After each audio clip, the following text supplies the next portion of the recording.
প্রিয় বন্ধুরা, আজকে আমার স্বরচিত কবিতা যাব অভিসারে আমরা দুজনে, কলবে ও কণ্ঠে মনোজ ভট্টাচার্য।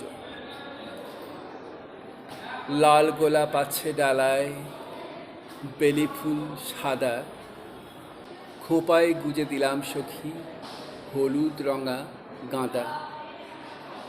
রজনীগন্ধার মালা গেথে পরাব তোমার গলে, জুঁই ফুলেরই বাউটি পরাব, নূপুর পরাব পায়ে। বকুল ফুলের মুকুট তোমার শোভা পাবে ও মাথে, নানান রঙের ফুলের মালা পাবে শোভা তাতে। কুঞ্জ মাঝে কদম গাছে দোলনা বেঁধে ডালে, যাব সেথায় চুপিসারে গিয়েছিল কৃষ্ণ রাধে। সবার চোখ এড়িয়ে দুলব দোলাতে তোমাতে আমাতে, রাধা কৃষ্ণের মতো করে। নমস্কার।